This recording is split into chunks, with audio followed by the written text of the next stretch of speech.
도시는 정오를 지나고 있었다. 늦가을의 해는 아직 따스했지만 골목 사이로 스며드는 바람은 겨울의 기척을 품고 있었다. 도심 깊숙한 곳, 오래된 재래시장. 그 시장 끝자락에서는 늘 똑같은 풍경이 펼쳐진다. 반짝이는 간판도 세련된 음악도 없지만 사람 냄새와 삶의 온기가 골목마다 내려앉은 공간. 누구나 한 번쯤은 지나가 보았을 법한 곳. 그러나 이 이야기에서 그곳은 단순한 시장이 아니라 한 사람의 인생이 버티고 선 마지막 무대가 된다. 윤말순. 67의 나이에 몸집은 작고 어깨는 굽었지만 눈빛만큼은 선명했다. 그 눈빛은 늘 분주했다. 바삐 끓는 떡볶이 가마솥을 뒤적이고 손님이 오면 빠르게 튀김을 건지고 아이가 지나가면 기다려 떡볶이 국물 조금 묻혀줄게 하고 손을 멈추는 그 익숙한 손놀림. 그 손놀림이 시계 초침처럼 정확하고 세월마저 재단하는 듯 리듬감 있었다. 사람들은 그를 말순이 아주머니라고 불렀다. 시장의 오래된 단골들은 그녀의 나이를 정확히 모르면서도 이렇게 말하곤 했다. 말순이 아주머니는 늙지 않아. 손이 젊어.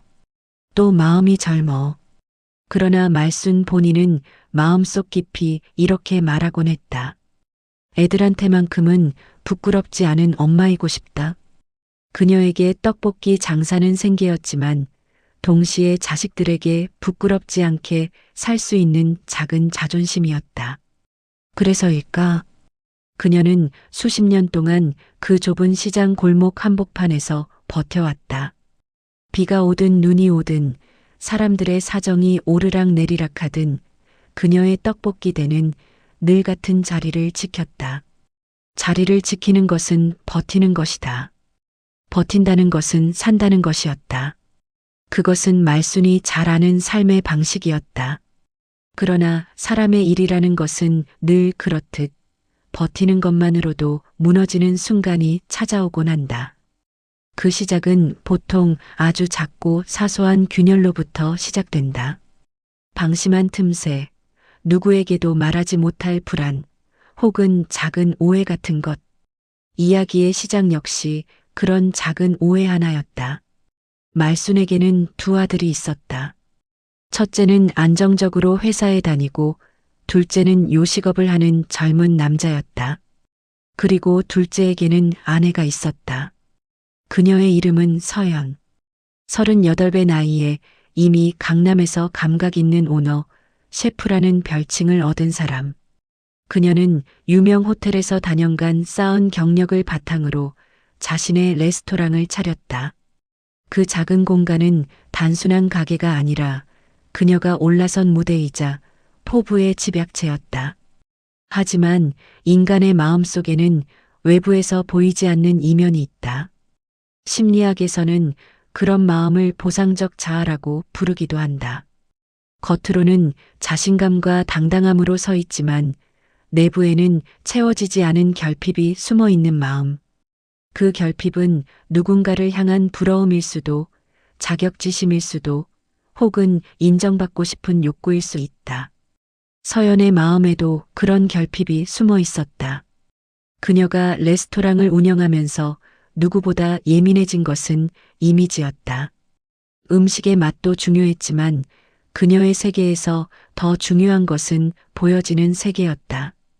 깔끔한 오픈 키친, 향긋한 허브, 잘 정돈된 접시, 세련된 손님들의 웃음. 그 모든 요소가 그녀에게는 하나의 브랜드였고 그 브랜드가 조금이라도 흔들리는 것을 견딜 수 없었다. 그리고 바로 그 세계에 시장 골목에서 묻어온 냄새와 손때가 어울리지 않는다고 느끼는 순간부터 갈등은 시작되었다. 주말, 가게가 가장 붐비는 시간에 말순은 종종 서연의 레스토랑에 들렀다. 아들을 위해, 며느리를 위해, 혹시나 손님들이 많아 바쁠까 싶어 반찬거리라도 가져다 주기 위해서였다. 말순이의 마음은 단순했다. 애들이 잘 먹고 잘 살았으면 좋겠다. 그 소박한 마음으로 비닐봉지에 김치며 장아찌며 이것저것 담아들고 갔다. 그날도 그랬다. 말수는 조심스럽게 가게 유리문을 밀었다. 손님이 몇 팀 앉아 있었고 직원들은 분주하게 움직였다. 그 공간의 공기에는 유기농 허브향이 어른거렸고 말순의 손에서는 시장의 고춧가루 냄새가 묻어났다. 말순은 작은 미소를 지으며 말했다. 서방이 이거 좋아하니까 좀 챙겨왔다. 그 말에는 진심이 담겨 있었다. 아들이 좋아하니까, 며느리가 바쁘니까, 혹시 조금이라도 도움이 될까 해서. 그러나 서연의 표정은 굳었다. 말순이 보이지 않는 작은 떨림을 감지하지 못하는 사이 서연의 눈에는 여러 가지 감정이 하염없이 스쳐 지나가고 있었다. 당황, 불편함, 그리고 두려움 같은 감정들. 그녀의 세계 속에서는 방금 들어온 비닐봉지가 곧 레스토랑의 격을 무너뜨리는 듯 보였다. 서연은 말투를 최대한 억누르려 했지만 감정의 끝이 드러났다. 어머니, 이런 데선 그러시면 안 돼요. 말수는 멈춰섰다. 손에 쥔 비닐봉지를 꼭 움켜쥔 채 말문을 잃었다. 그 말에는 꾸중과 창피함이 함께 묻어 있었다. 평생 시장에서 누구에게도 무시당하지 않으려 버텨온 여인이었다. 그런데 그 여인을 향해 가장 아끼고 사랑하던 며느리가 던진 첫 표적이 창피하다는 감정이었다. 그날 말수는 비닐봉지를 들고 시장까지 돌아오는 길이 유난히 길게 느껴졌다. 사람들은 여전히 시장에서 그녀를 반겼지만 그 웃음이 마음속 깊이 들어오지 않았다. 이쯤에서 다시 한번 이야기를 정리해보자. 사람에게는 모두 자기 세계가 있다. 말순에게는 가족의 행복이, 서연에게는 자신의 가치가, 그리고 두 사람 모두에게는 사랑이라는 공통된 마음이 있었다. 하지만 사랑은 때때로 언어가 되고 언어는 오해가 된다. 그 오해는 다툼이 되고 다툼은 상처가 된다. 그리고 상처는 마음의 벽을 만든다. 며칠 뒤 사건의 불씨는 좀 더 크게 타올랐다. 레스토랑 앞 골목에서 말수는 떡볶이 통을 들고 지나갔다. 시장으로 가는 길이었다. 그때 가게 앞을 지나던 손님 몇 명이 그녀를 알아보고 인사했다. 아주머니, 여기서도 보네요? 환하게 웃으며 건넨 말이었다. 친절한 인사였다. 별 의미 없는 가벼운 농담 같은. 하지만 서연의 눈에는 그 말이 위험하게 들렸다. 그녀는 손님들의 시선을 살피며 불안해졌다. 그리고 다급하게 말했다. 어머니, 제발 이런 데 오지 마세요. 저 좀 창피하니까. 말수는 그 자리에 얼어붙었다. 바람이 불었지만 그보다 차갑게 다가온 것은 며느리의 말이었다. 그 말을 들은 순간 그녀는 비로소 깨달았다. 자신이 그토록 아끼던 마음이 누군가에게는 감당하기 힘든 무게로 느껴질 수도 있다는 사실을. 그날 시장의 단골들은 그녀의 손을 잡아주며 위로했다. 하지만 말순의 마음속 상처는 쉽게 아물지 않았다. 그녀는 며칠 동안 레스토랑 앞을 지나지 않았다. 아니, 그 골목 자체를 피했다. 서연에게는 더 큰 시련이 다가오고 있었다. 레스토랑 운영이 흔들리기 시작한 것이다. 매출 감소, 직원 퇴사, 투자자의 압박, 원가 상승. 하지만 그 무엇보다 큰 문제는 혼자서 모든 걸 해결하려는 마음이었다. 그 마음은 완벽주의를 낳았고 완벽주의는 스스로를 고립시키는 울타리가 되었다. 그 와중에 가게의 현금 매출 일부가 사라지는 사건이 벌어졌다. 직원들은 억울하다고 했고 누구도 손을 대지 않았다고 주장했다. 장부는 뒤죽박죽이었고 그녀의 머릿속은 혼란스러웠다. 그리고 그 혼란 속에서 한 사람이 떠올랐다. 시어머니, 말순. 서연은 확신하듯 물었다. 어머니 혹시 카운터 건드리셨어요? 말수는 억울함을 감춘 채 손사래를 쳤다. 내가 왜 거길 건드려? 난 그런 거 모른다. 하지만 서연은 놓아주지 않았다. CCTV 보면 다 나와요. 어머니도 아시죠? 그 순간 말순의 마음은 자신도 모르게 무너지고 있었다. 평생 정직하게 살아온 사람이 가장 견디기 어려운 말. 당신을 믿지 않는다는 말. 그 말을 며느리에게서 들었다. 그날 밤 말수는 떡볶이 가마솥을 씻으며 손이 떨렸다. 눈물이 뚝뚝 떨어지며 물과 섞여 흘러갔다. 그녀는 이유도 모른 채 스스로에게 물었다. 내가 도대체 뭔 죄를 지었나? 그리고 마침내 CCTV 확인 날이 왔다.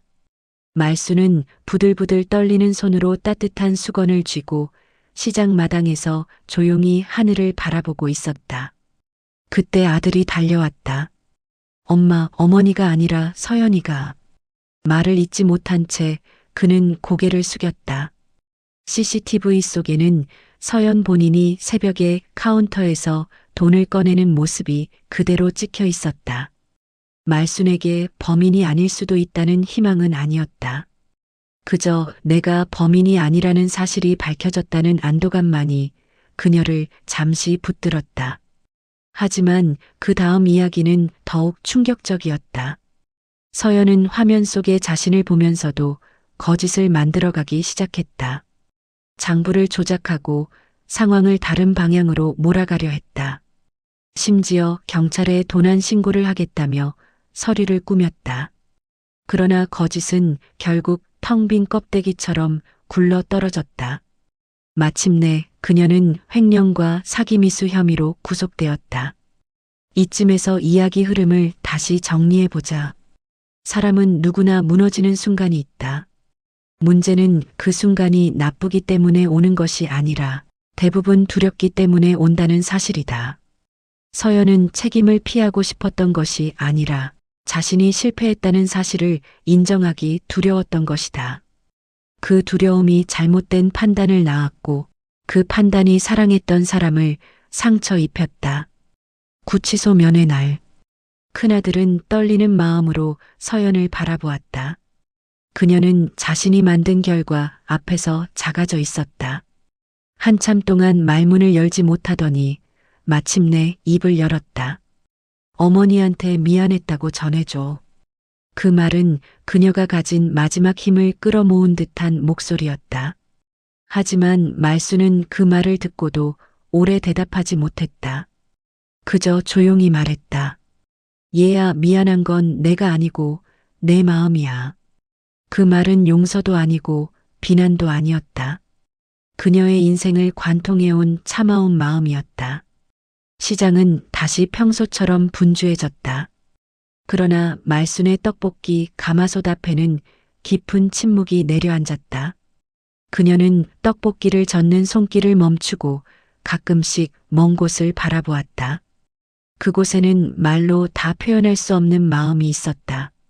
그리고 우리는 이 이야기를 들으며 묻게 된다. 사람과 사람 사이의 오해는 얼마나 쉽게 생기고 얼마나 깊게 배이는가. 내가 지키려던 것은 정말 내 삶을 위한 것이었는가. 혹시 누군가에게 상처를 주면서까지 지켜야 했던 것인가. 이제 이야기는 조금 더 깊은 곳으로 내려간다. 말순의 내면으로, 서연의 무너짐으로, 그리고 그들의 상처가 서로 어떤 파문을 일으켰는지 그 뒷이야기가 본격적으로 펼쳐진다.